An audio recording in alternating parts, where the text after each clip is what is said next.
Completo por delante porque hoy nos acompaña un escritor, un autor muy especial para presentarnos una obra muy interesante y también muy especial. Él es Vicente Viguer Espert y nos presenta Entre telas y zapatos, que además ahora hablaremos más en profundidad porque tiene doble sentido esta obra. Pero bueno, como lo tenemos ya al otro lado del hilo telefónico, le damos ya la bienvenida. ¿Qué tal? Buenos días, Vicente. Buenos días, muchas gracias. Buenos días a todos. Bueno, Vicente, lo primero, agradecerte que nos acompañes en esta mañana de viernes. Como decía antes, ¿no? Nos presentas esta obra de la mano de NPQ Editores, una obra entre telas y zapatos que además viene acompañada de una segunda parte, que es Endenia y sin zapatos. Cuéntanos un poquito, ¿qué es todo esto? Vale, te explico. Entre zapatos se editó por una editorial que la última obra que editó fue esa. Uh-huh. Editó y se agotó la edición. Luego escribí Endenia y sin zapatos como una continuación que se publicó independiente, pero que también tiene una zapatería. ¿Y por qué luego Endenia y sin zapatos? Porque Endenia no lleva zapatos, lleva zapatillas y acaba su vida ya no profesional, sino su vida vital en Endenia, y ahí acaba este personaje y acaba la historia. Una historia que, bueno, que así resumida, ¿no? Nos acabas de dar dos pinceladas, ¿no? De cómo va esta historia.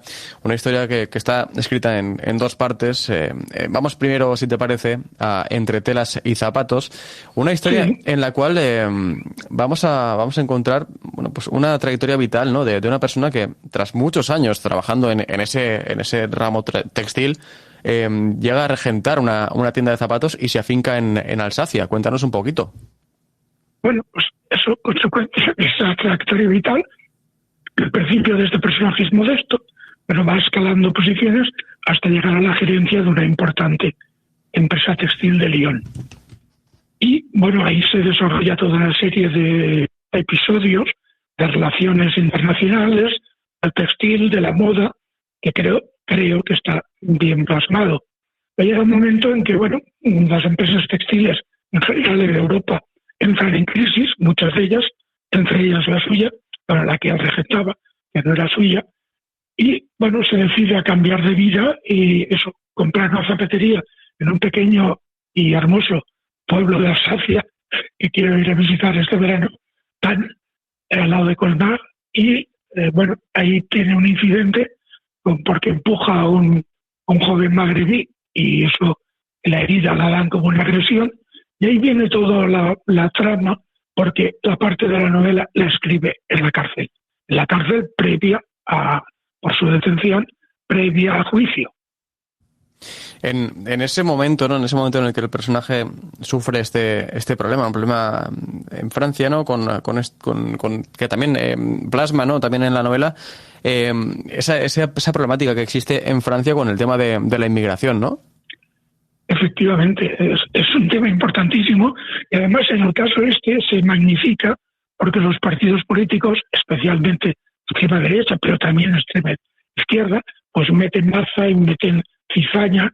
La prensa también en todo el país está pendiente de este tema, y este personaje reflexiona sobre esa circunstancia.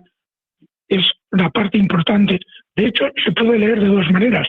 Se puede leer las reflexiones por un lado y por otro la trayectoria vital. En esas reflexiones, pues también se queja de la lentitud de la justicia, de que está allí en la cárcel abandonado, que nadie le hace caso. Y bueno, ese es un poco. Yo creo que la situación de este personaje, que transcurre en Francia, es totalmente transpolable a España, ¿no? No hay mucha diferencia. Quizás sí, en el sentido de que en Francia hay mucha más inmigración magrebí, marroquí y argelina especialmente. Sí, al final tiene muchas similitudes con lo que vivimos aquí. Sí que es verdad lo que nos apuntas, ¿no? Que allí es más presente, si cabe, esta problemática, ¿no? Una problemática que tocas en esta parte, ¿no? En esta parte en la que seguimos también ese crecimiento de este personaje. Vamos viendo cómo evoluciona. Una evolución que acaba llevándonos a un punto en el que vemos su jubilación, ¿no? Una jubilación que decide instalarse, decide trasladarse hasta muy cerquita de aquí, hasta Denia. A Denia, exactamente. Es una zona que conozco muy bien, que me es especialmente simpática, y entonces he centrado ahí en la parte final.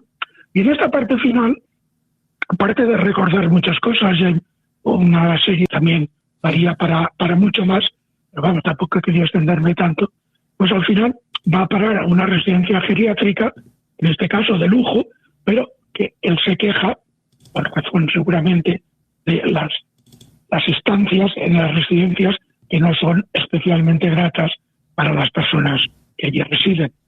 Y esta es una parte de la segunda queja.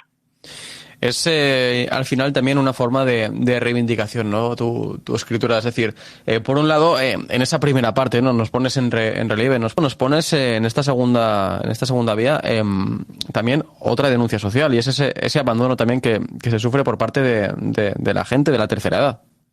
Exactamente. Ese es el contrapunto entre una y otra. O sea, la trayectoria vital llega a un clímax de máxima importancia dentro de una empresa ya importante, y luego la decadencia, y esa decadencia acaba en una residencia, y al final, no voy a hacer spoiler, no lo voy a decir, no. El final es trágico, allí en Denia precisamente.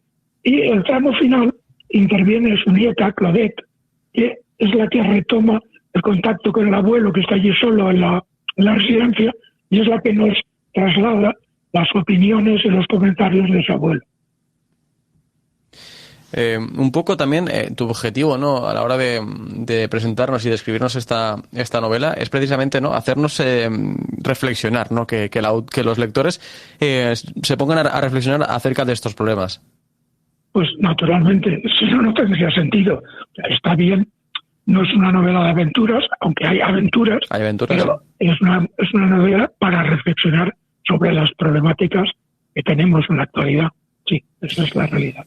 Y también un poco me imagino, ¿no?, que también lo que vamos a ver es esa evolución de un personaje, del personaje principal, que tiene una larga vida y una vida plena pero llena también de circunstancias imprevisibles, como es la vida de Jean-Claude, que al final vive momentos muy diferentes, ¿no?, en su vida. Y muy difíciles. Su relación con las mujeres, la serie de circunstancias que le pasan con sus respectivas mujeres y los contactos con otras que no fueron sus mujeres, todo eso le condicionan también mucho. Evidentemente es una novela que está escrita por un hombre y es la visión de este hombre, que no soy yo, por supuesto, pero que sobre todo en la parte de las reflexiones, bueno, ¿cómo no puede ser de otra forma? Muchas de las reflexiones que hace Jean-Claude Dubois, yo las tomaría a pie de la letra, serían mías también. Porque hay que decir, Vicente, que bueno, no lo hemos comentado antes, pero bueno, tú sí que has estado metido en la profesión como agente comercial, es decir, has estado también tocando de lleno ese sector textil, y un poco también esta historia, aunque como nos dices, no es una historia contada de cosas que te hayan sucedido a ti, pero sí que te ha inspirado, ¿no?, esas vivencias tuyas que has ido pasando, ¿no?, a lo largo del tiempo. Evidentemente, sin duda ninguna. Bueno, de hecho, yo sigo siendo asesor internacional en la Junta de Gobierno del Colegio de Agentes Comerciales de Valencia. O sea, la problemática de los agentes comerciales la sigo muy de cerca. Y esta vida de Jean-Claude Dubois, yo me he basado en algunos detalles en la vida de un compañero, agente comercial francés, que él no fue gerente de ninguna empresa, pero sí que nació en Rouen y sí que tuvo una tienda de zapatos en Colmar. Y entonces, no hace mucho hablando con él, me dice: Vicente, qué pena que yo no sepa español, porque me gustaría leer tu novela. Digo, no padezcas, que cuando se traduzca en francés ya te la haré llegar. Pero es mucha casualidad, porque tu personaje nace en Rouen como yo, y luego se va a una tienda de zapatos cerca de Colmar. Digo, sí, realmente tienes mucha razón. Esa es la verdad. Es decir, que al final Pero bueno, luego lo del medio no tiene nada que ver con él. Claro, o sea, al final sí que hay algo que bueno, que te puede llegar a despertar esa inspiración, ¿no? Pero luego todo lo demás es ficción y todo es ya fruto de tu imaginación, ¿no, Vicente? Evidentemente. Hombre, todo novelista, toda persona que escribimos, ya he escrito varias novelas, se han publicado 3 de momento, tengo varias que están por ahí, están a punto de ser publicadas y otras a punto de ser acabadas, porque tengo 3 o 4 al mismo tiempo en marcha. Qué bueno. Una que se llama En París, por ejemplo, y que también, aquí no es textil, pero claro, va a ser siempre textil, naturalmente, ¿no? Aquí son marcos para fotos en el trabajo, pero bueno, es París. Por mi trabajo he viajado mucho por Europa, muy especialmente Francia e Italia, por tema idiomático. Yo el inglés, si es pequeñito y se deja, fantástico, si no lo tengo complicado. Ahora, francés e italiano, pues me desenvuelvo con total normalidad, y eso, claro, facilita no poco la relación, la comprensión y el sentirte parte integrante, o por lo menos, si no integrante, pareja cercana a los acontecimientos que suceden en estos otros 2 países aparte del mío. Y Vicente, esto de escribir, ¿lo tienes desde siempre? ¿Siempre has escrito pero nunca habías dado el paso a publicar? ¿O es algo pues que...? Sí, estoy descubriendo ahora obras que escribí hace muchos años, ¿sí? Y estaban, lo típico, en un cajón olvidadas, y que estoy ahora retomando, porque tengo un poco más de tiempo. Qué bueno. Retomando, rectificando y preparando para poderlas publicar. Porque pienso que son buenas, las estoy releyendo y digo, uy, esto lo escribí yo. Qué bueno que tú te sorprendas también con esto. Yo me sorprendo a veces. Y también poesía, si pertenezco a una agrupación, una asociación poética en la que yo vivo en La Liana. Ah, mira. Vivo muy a gusto y muy tranquilo. Entonces, aquí en La Liana, yo pertenezco a una asociación que se llama la Jam Poética, que nos reunimos una vez al mes, leemos poesías, y no sé, tengo unas, 4, pero la poesía sí que... Es muy complicado. Es complicado. La novelística tiene más arraigo. De hecho, hizo la primera presentación en la librería Imperio, día 25 creo que fue, del mes pasado, y se llenó el espacio para los invitados a la presentación, se llenó. Me acompañó Quique de la editorial, y bueno, fue un acto agradable, y vi que había interés, y luego en el turno de preguntas también la cosa se animó. Ahora próximamente, el día 2, creo que es, sí, el 2 de marzo, lo presento aquí en La Liana, en el Centro Sociocultural, y en este caso he contactado con una empresa de Lightstore Multimedia, de decorados virtuales, y que hará un halo distinto. Yo voy a estar en otro sitio, aunque esté allí delante. Qué bueno. Vamos a ver cómo sale. Qué bueno. Tengo ilusión en esa innovación dentro de lo que es una presentación del libro. Oye, pues eso va a ser muy muy interesante. Recordamos, es el día 2 de marzo, ahí en La Liana. En La Liana, en el Centro Sociocultural, sí. Qué bueno. Que precisamente la semana pasada tuvimos la visita de Irene Vallejo, premio ensayo y gran suceso último en las letras españolas, y aquello estaba totalmente lleno. Yo espero que con el mío consiga, si no tanto, bastante. Hombre, seguro que sí. Además, siendo de allí, yo creo que la gente tiene que responder. Vicente, precisamente hablando de la gente, ¿cuál es la reacción que te está llegando por parte de los lectores? ¿Qué es lo que te dicen? ¿Qué les parece en tus novelas? Bueno, de momento se ha empezado a distribuir hace muy poco, hay poca historia, pero la gente sí que me hace preguntas de determinados, ¿por qué esto? ¿Por qué aquello? ¿Por qué esas reflexiones que llevan a dónde vas? Sí, bastantes. Y precisamente en la presentación ahí en Imperio, la que de Sueca, pues hubo la primera pregunta que me sorprendió, es la palabra morito, que se emplea en la novela refiriéndose al joven marroquí, y que no es despectiva. Digo, bueno, morito es diminutivo de moro, y moro es habitante de Mauritania. La antigua Mauritania comprende lo que hoy es Mauritania, Marruecos y Argelia. Sí. Sí, según el tono con que se diga, puede ser despectivo, pero no tiene por qué serlo, la palabra en sí no lo es. Es que al final el contexto hace mucho, ¿eh? Efectivamente. Es como lo de negro, ¿eh? Exacto, sí. O de color y tal. Depende cómo y cuándo se diga, pues puede resultar ofensivo. Además, sí, las valoraciones de las palabras también van cambiando con el tiempo. Sí, eso es una realidad que además se ve cada día, ¿no? Que también vivimos en un momento en que yo creo que la sociedad está como muy ofendida por todo y parece que a la mínima todo va mal. La gente salta enseguida. Sí. Y a veces hay que ir con pies de plomo, ¿eh, Vicente? Exactamente. Eso es muy importante hoy en la realidad porque te puedes encontrar con los temas de género y tal, la violencia, etcétera, te puedes encontrar en un berenjenal sin quererlo. Sí, así es. Porque otra cosa es que lo quieras, pero a veces simplemente la costumbre de decir, este es un gitano, por ejemplo. Sí. Eso tenía unas connotaciones de que era un espabilado, un listillo y tal, pues claro, hoy eso no se puede decir. Sí, no, es que el lenguaje social ha ido cambiando tanto que a veces, como decíamos, ¿no? Que hay que ir con un cuidado y también hay que entender pues que en las novelas, ¿no? Y en los textos, pues vamos a encontrar palabras que, aunque para nosotros puedan tener un significado en un contexto negativo, no siempre tiene por qué serlo. Y en ese sentido hay que respetar también lo que encontramos en las novelas. Pues Vicente Viguer, expert, muchísimas gracias por acompañarnos por este ratito de charla que a mí me ha gustado mucho, tengo que decírtelo. Y nos quedamos con tus dos reflexiones muy interesantes, las que nos vamos a encontrar en esta propuesta, Entre telas y zapatos y En Denis sin zapatos. Muchísimas gracias, Vicente. Gracias a ti, Abel. Un fuerte abrazo. Buenos días. Abrazos.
Bueno, pues ya conocemos un poquito más de lo que nos contaba Vicente en estas dos historias tan interesantes, ¿no? Que al final tratan temas tan sociales como son la inmigración y también el abandono, ¿no? a la tercera edad. Pero bueno, hoy es viernes y ya lo decía antes al principio, que los viernes son días de papel y boli. Agendita y lápiz, ir apuntando cosas, así que ir calentando y preparando las muñecas, que vamos a apuntar planes, porque ya tenemos con nosotros aquí a Javier Cabanillas, así que pues vamos ya con esa sección sección de agenda de Valencia City Radio. ¡Buenos días, princesa! ¡Soy el rey del mundo! ¡Oh, capitán, mi capitán! Me llamo Íñigo Montoya. Tú mataste a mi padre. Prepárate a morir. ¿Dar cera? Pulir cera. Houston, tenemos un problema. La parte contratante de la primera parte será considerada con la parte contratante de la primera parte. Presiento que este es el comienzo de una hermosa amistad.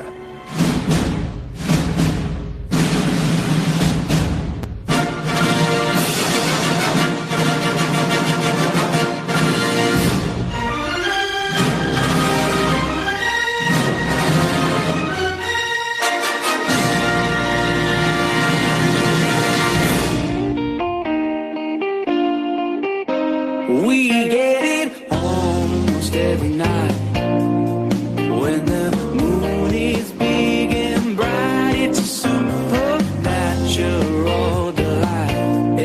Bueno, Javi, ¿qué tal? Buenos días de viernes, ¿cómo estamos? Pues muy bien, ya con ganas de sábado y de domingo. Sí, es que a ti te veo siempre el día que más contento estoy, porque viene el fin de semana Sí, sí. y claro, tengo alegría, entonces pues me ves con una sonrisa siempre. Exactamente, igual que yo.